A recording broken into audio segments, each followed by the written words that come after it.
2 minutes, by yeah. Now, Honorable Minister.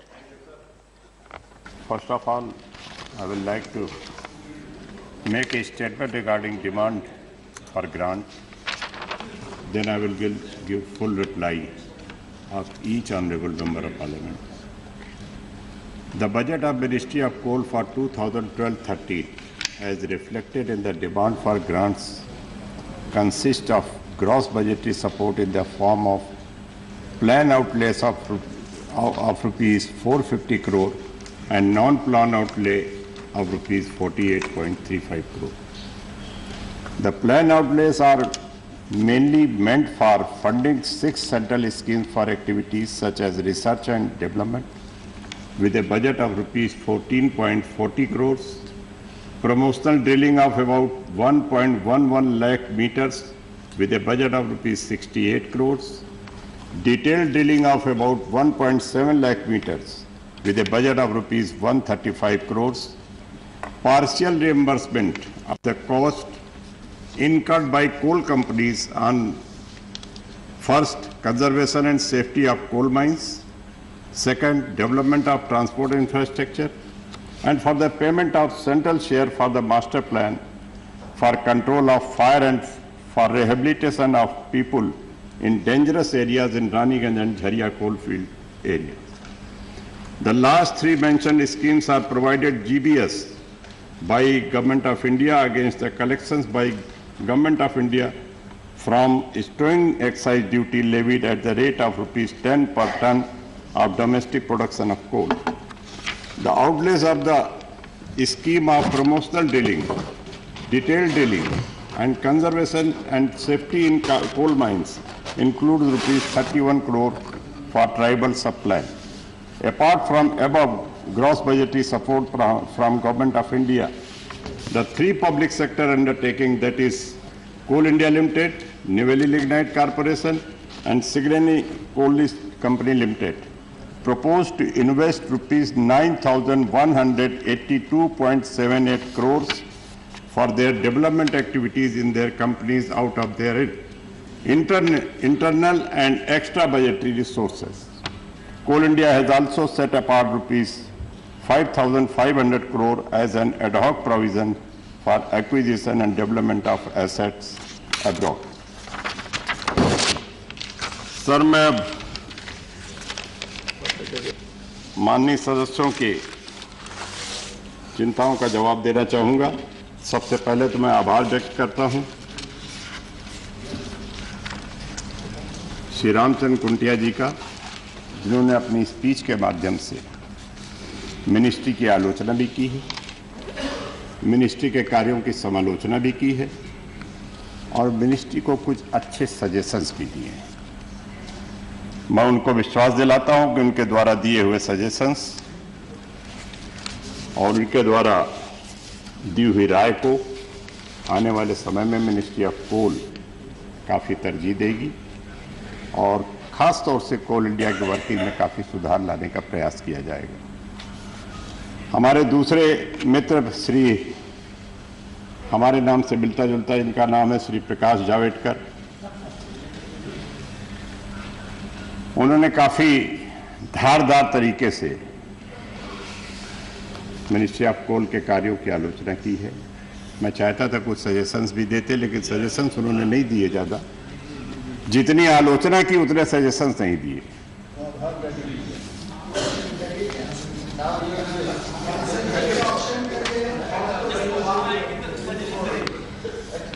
उनका सबसे बड़ा आलोचना का केंद्र कोल ब्लॉक्स का आवंटन का था।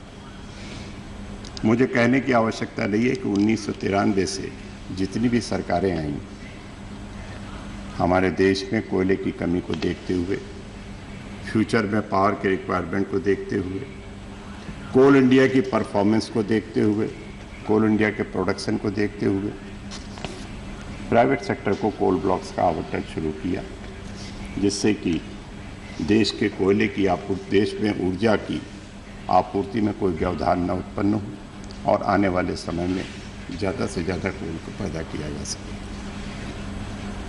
लगभग 8 कोल ब्लॉक्स गुजराल साहब के ज़माने में, देवे गौड़ा साहब के ज़माने में 32 कोल ब्लॉक्स एनडीए के ज़माने में दिए गए और यूपीए 1 के ज़माने में बाकी कोल ब्लॉक्स दिए गए।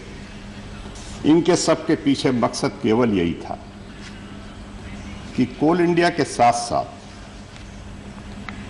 पब्लिक सेक्टर के साथ साथ प्राइवेट सेक्टर का भी कोल का उत्पादन तेजी के साथ हो, जिससे कि आने वाले समय में देश की रिक्वायरमेंट को हम पूरा कर सकें। 1.25 अरब की आबादी को अगर हम रोजगार देने का संकल्प लेते हैं, देश की गरीबी को अगर हम दूर करने का संकल्प लेते हैं, देश में तेजी के साथ इंडस्ट्रियलाइजेशन का अगर हम संकल्प लेते हैं, तो हमारे पास और कोई दूसरा रास्ता नहीं है कि हम गवर्नमेंट सेक्टर के साथ साथ प्राइवेट सेक्टर को भी प्रोवोक करें, उनको इंसेंटिव्स दें, जिससे वो तेजी के साथ कोयले का उत्पादन करें, जिसकी वजह से पार की कमी ना हो पावे और जिसकी वजह से देश पे इंडस्ट्रियलाइजेशन को गति दी जा सके। इसी उद्देश्य से तमाम सरकारों ने कोयले का आवंटन किया, कोल ब्लॉक्स का आवंटन किया। उसी सीरीज में यूपीए 1 में भी कोल ब्लॉक्स का आवंटन किया गया। ये बात ज़रूर है कि पहले कोल ब्लॉक्स की उतनी आवश्यकता लोग नहीं महसूस कर रहे थे, न ही कोल के रिक्वायरमेंट की उतनी आवश्यकता महसूस की जा रही थी। जैसे जैसे समय बीतता गया, जैसे जैसे वर्ष बीतते गए, जैसे जैसे इंडस्ट्रियलाइजेशन तेजी के साथ बढ़ा, जैसे जैसे यूपीए 1 के ज़माने में देश की ग्रोथ बढ़ी, वैसे वैसे कोल ब्लॉक का आवंटन भी तेजी के साथ हुआ।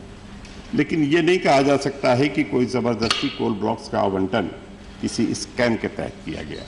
इस तरीके का आरोप लगाना केवल पॉलिटिक्स करना है। हम इसे नहीं मानते हैं, क्योंकि हमारे देश में पॉलिटिक्स इतनी प्रिवेलेंट हो गई है कि हर चीज़ के पीछे कहीं ना कहीं स्कैम नज़र आता है। अब अगर इस तरह से स्कैम नज़र आने लगे तो जितने भी हाइड्रो पावर प्रोजेक्ट चल रहे हैं, क्या उसमें पानी की कीमत ली गई है? उसको भी स्कैम माना जाना चाहिए। देश के जितने भी सूबों में बालू का खनन हो रहा है, मोरंग का खनन हो रहा है, अरबों टन मोरंग और बालू का खनन होता है, जिसके बगैर देश में कोई भी कंस्ट्रक्शन वर्क नहीं हो सकता। पानी वापस मिलता है और बालू का पैसा ऑक्शन से मिलता है।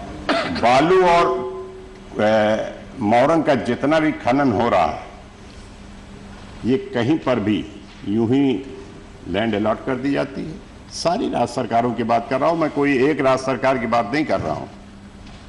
सब बालू निकाल रहे हैं, मोरंग निकाल रहे हैं, उसके बगैर कहीं पर कंस्ट्रक्शन वर्क नहीं हो सकता। और अगर वो बिडिंग प्रोसेस से अगर देते तो मोरंग का भाव कहां पहुंचता, बालू का भाव कहां पहुंचता?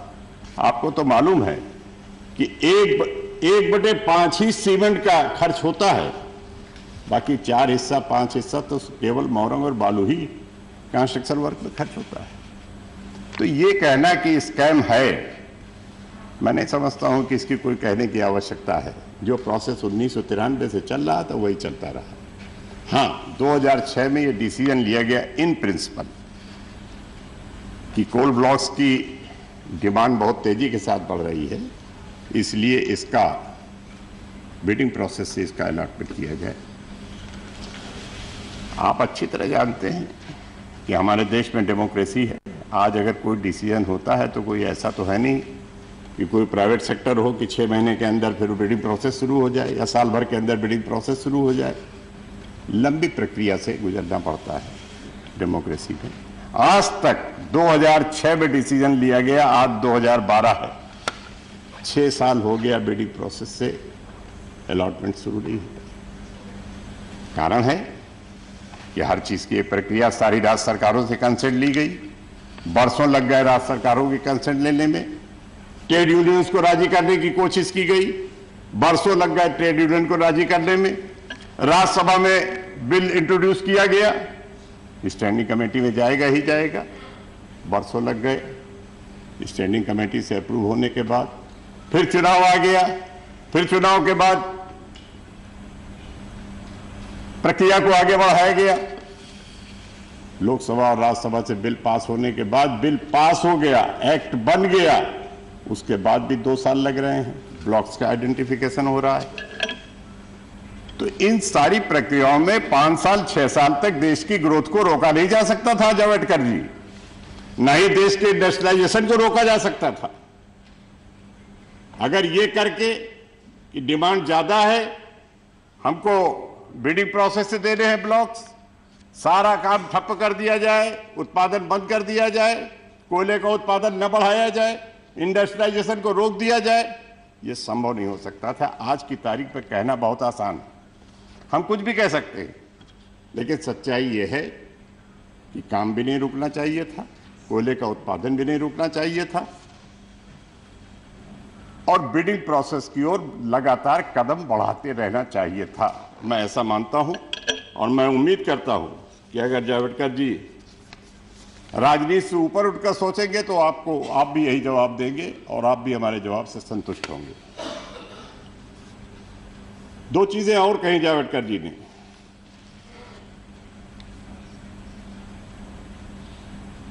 कि पर्याप्त कोयला उपलब्ध नहीं हो रहा पावर प्लांट्स को।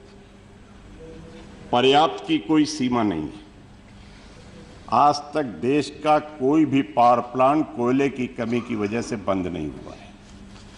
आप कहेंगे कि 4 रोज का स्टॉक क्यों है वहां, क्रिटिकल स्टॉक क्यों है वहां? आपको अच्छी तरीके से मालूम है कि बहुत सारे पावर प्लांट कोयले का जितना लिंकेज मिला है उससे ज्यादा पर वो अपना प्लांट चला रहे हैं। तो जब ज्यादा पर चलाएंगे तो स्वाभाविक है कि कोल की शॉर्टेज होगी, कोल की कमी होगी। इसके अलावा उनको विदेशों से कोल आयात करके चलाना चाहिए था, 10% 20% विदेशी कोल के आधार पर उनको प्लांट चलाना चाहिए था। उन्होंने आयात नहीं किया, इंपोर्ट नहीं किया, जिसकी वजह से कोल की शॉर्टेज हो रही है। लेकिन मैं ये आज आश्वस्त करना चाहता हूं माननीय सदन को कि कोल की शॉर्टेज की वजह से देश का कोई भी थर्मल पावर प्लांट बंद नहीं होने दिया जाएगा, ये मैं आश्वस्त करता हूं। लिंकेज न मिलने पर यूएमपीपी काम नहीं कर पा रहे हैं। यूएमपीपी के लिए लिंकेज की कोई व्यवस्था नहीं है। उन्हें कोल ब्लॉक्स दिए गए हैं, कोल ब्लॉक्स उनको मिल चुके हैं, वो जब चाहें कोल ब्लॉक्स को ऑपरेट करें और यूएमपीपी का काम आगे बढ़ाएं।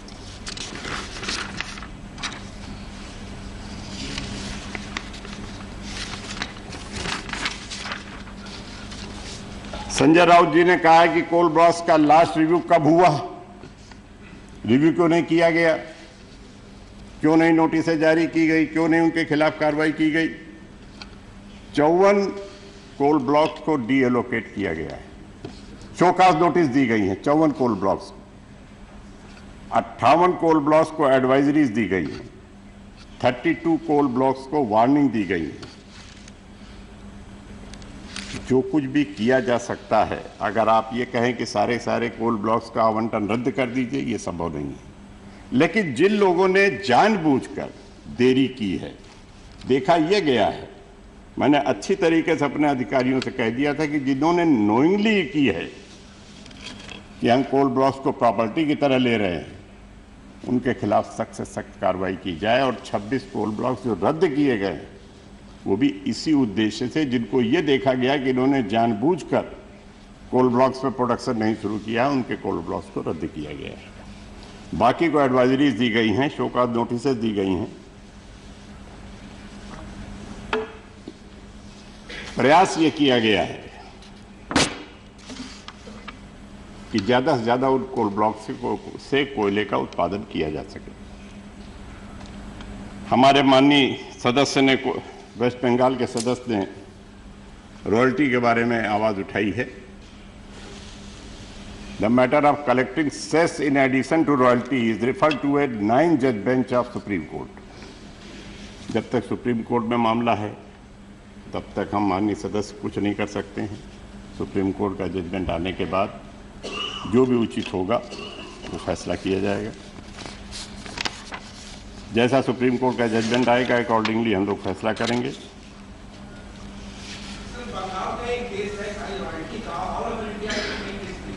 बंगाल का भी है, उड़ीसा के भी, बंगाल का भी है, उड़ीसा के भी। सर ऐसा मांग पूर्व का है। देखिए रॉयल्टी का तो अब एडवांस सिस्टम कर दिया गया है।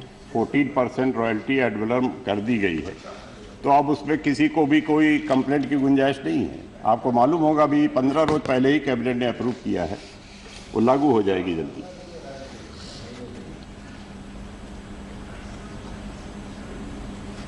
कॉन्ट्रैक्ट लेबर के बारे में हमारे माननीय वामपंथी सदस्यों ने बात उठाई है। हम खुद इस बात से सहमत हैं कि जितनी मेहनत हमारा कोल इंडिया का एम्प्लॉय करता है, एक वर्कर करता है, उतनी ही मेहनत कॉन्ट्रैक्ट लेबर भी करता है।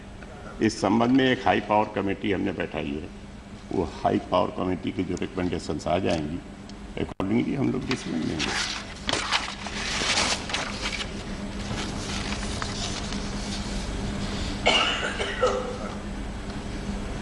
ECL और BCCL में जो झरिया के बारे में आपने कही ये बात, रानीगंज के बारे में बात कही है कि वहाँ आग लगी हुई है। आप अच्छी तरह जानते हैं कि लगभग 10,000 करोड़ रुपए का पैकेज भारत सरकार ने झारखंड के लिए भी और पश्चिम बंगाल के लिए भी दिया है। दोनों राज्य सरकारों ने 2 अथॉरिटीज़ बनाई है। एक झरिया अथॉरिटी बनी है JRDA की, दूसरी अड्डा बनी है आसनसोल डेवलपमेंट ADDA। ये दोनों अथॉरिटीज़ अगर तेज़ी के साथ काम करेंगी तो रिहेबिलिटेशन का काम तेज़ी के साथ हो सकता है। मैं ये कह सकता हूं कि जितनी तेज़ी के साथ काम इनको करना चाहिए था, उतनी तेज़ी के साथ अभी तक काम नहीं किया गया है। जो भारत सरकार के द्वारा कमेटी बनाई गई है इस काम को रिव्यू करने के लिए, उसकी 5-6 मीटिंगें हो चुकी हैं। उनके इस रिहेबिलिटेशन के वर्क को रिव्यू किया जाता है। उनसे कहा जाता है कि थोड़ा और तेज़ी के साथ काम करें, लेकिन हम समझ सकते हैं, हम भी किसी राज्य में रहते हैं, राज्य सरकारों के द्वारा लोगों को हटाना कितना दुर्लभ और कितना जोखिम भरा कार्य होता है। ले जाके रीसेटल करना वो भी बड़ा दुर्लभ काम होता है। लेकिन फिर भी राज्य सरकारों को चाहिए कि चूंकि लाखों लोग आग के ढेर पर बैठे हैं, कभी कोई बहुत बड़ी घटना हो जाएगी तो वो भी हम ही लोगों की जिम्मेदारी मानी जाएगी। इसलिए उन्हें चाहिए कि तेजी के साथ इस काम को करें। श्री प्यारे मोहन महापात्रा जी की बात का तो हमने जवाब दे दिया रॉयल्टी का कि वो एड वैलोरम हो चुकी है। श्री अनिल कुमार साहनी ने यह आरोप लगाया है कि बिहार के साथ भेदभाव होता है।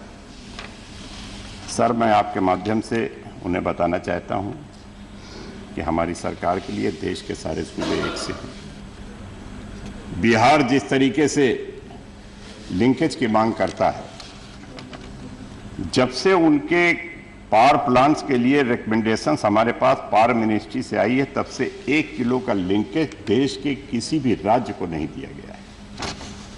और जिस समय हम इस स्थिति में होंगे कि हम लिंकेज दे सकते हैं, बिहार को सबसे पहले लिंकेज हम देने का काम करेंगे। जिस दिन हमारी मीटिंग कमेटी की मीटिंग हुई और हमारे पास सरप्लस कोल हुआ, बिहार को सबसे पहले कोल दिया जाएगा। इतना हम आपको आश्वस्त कर सकते हैं।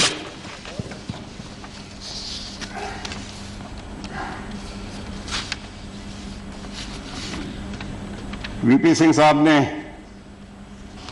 FSA साइन करने की बात कही है। आपको अच्छी तरह मालूम है कि हमारी सरकार ने प्रेसिडेंशियल डायरेक्टिव जारी करके 80% पर FSA साइन करने के लिए कहा है कि जिन लोगों ने 100% PPA साइन करने के लिए तैयार हों उनको उनके साथ FSA साइन किया जाए। कोल इंडिया पहले 50% 60% के लिए कह रही थी, लेकिन हम लोगों ने कड़ा कदम उठा के कहा कि जब उन लोगों ने प्लांट लगा लिए हैं, जिनके 2 साल 3 साल के अंदर पावर प्लांट चालू होने हैं, उनको कम से कम 80% पर FSA साइन किया जाए। और मैं आपको सूचित करना चाहता हूं कि बहुत सारे FSA साइन भी हो रहे हैं। आने वाले समय में और भी बहुत से FSA साइन हो जाएंगे, सारे FSA साइन हो जाएंगे। बंदोपाध्याय जी ने एयरपोर्ट प्रोजेक्ट के बारे में कहा है, तो उसमें जो हाई कोर्ट ने ऑनरेबल हाई कोर्ट ने जो फैसला दिया है, इस बात का ध्यान रखा जाए कि हमारा स्टैंड वही है जो पहले था कि कोल आने वाले समय में बहुत इम्पोर्टेंट प्रॉपर्टी होने जा रही है। उस पर किसी भी तरीके का प्रोजेक्ट लगाना किसी तरीके की फैक्ट्री लगाना या एयरपोर्ट बनाना ये उचित नहीं होगा, क्योंकि बनने के बाद कोई अगर ये कहे कि 40 साल के अंदर ये पावर प्रोजेक्ट, जैसे एक पावर प्रोजेक्ट वहां लगना था झारखंड में, उसमें भी मैंने यही बात कही थी। मुझसे कहा गया कि 30 साल के अंदर पावर प्लांट खत्म हो जाता है, डिसमेंटल हो जाता है। कहाँ 30 साल में डिसमेंटल होता है? और अगर पावर प्लांट डिसमेंटल हो भी जाए तो एक पावर प्लांट के आसपास 5 लाख की आबादी, 4 लाख की आबादी की टाउनशिप डेवलप हो जाती है। कौन उस टाउनशिप को हटाएगा? और 10 साल बाद, 15 साल बाद कोल की क्या कीमत होने वाली है, कोल की कितनी वैल्यू होने वाली है, इसका अंदाजा आप लोग अच्छी तरीके से लगा सकते हैं।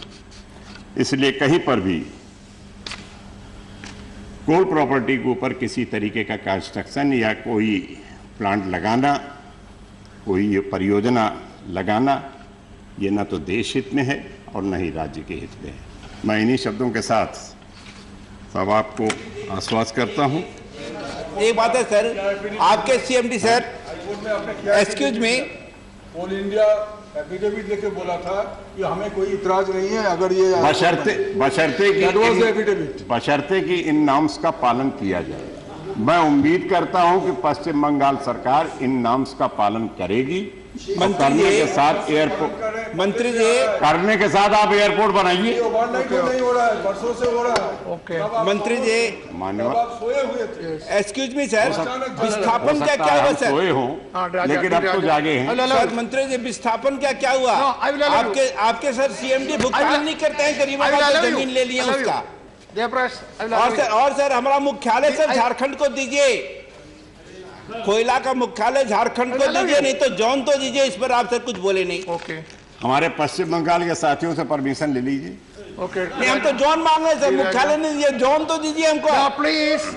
यस मिस्टर राजा, प्लीज अब अप्लाई कीजिए, देखिए। Question. I am thankful for the minister for this kind of reply, but I take this opportunity to ask him only one question, and it is a very serious question. There is Neyveli Lignite Corporation in Tamil Nadu. Thousands of contract laborers are conducting indefinite struggles. Several promises were made to them. They will be regularized. They will be guaranteed of equal wages for equal work. The promises given by the central government have not been fulfilled. I would like to ask the ministry, how long the situation in Neyveli can continue like this?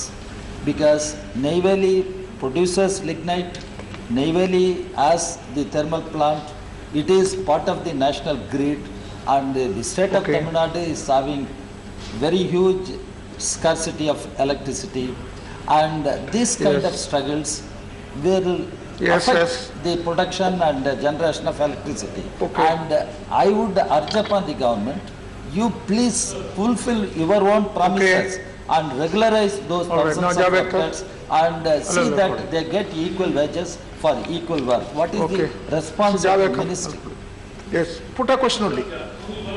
Put a question only. I have raised a serious scam about the one company which was granted at an extra rate, causing loss to NTPC and its relation with the earlier predecessor of the minister.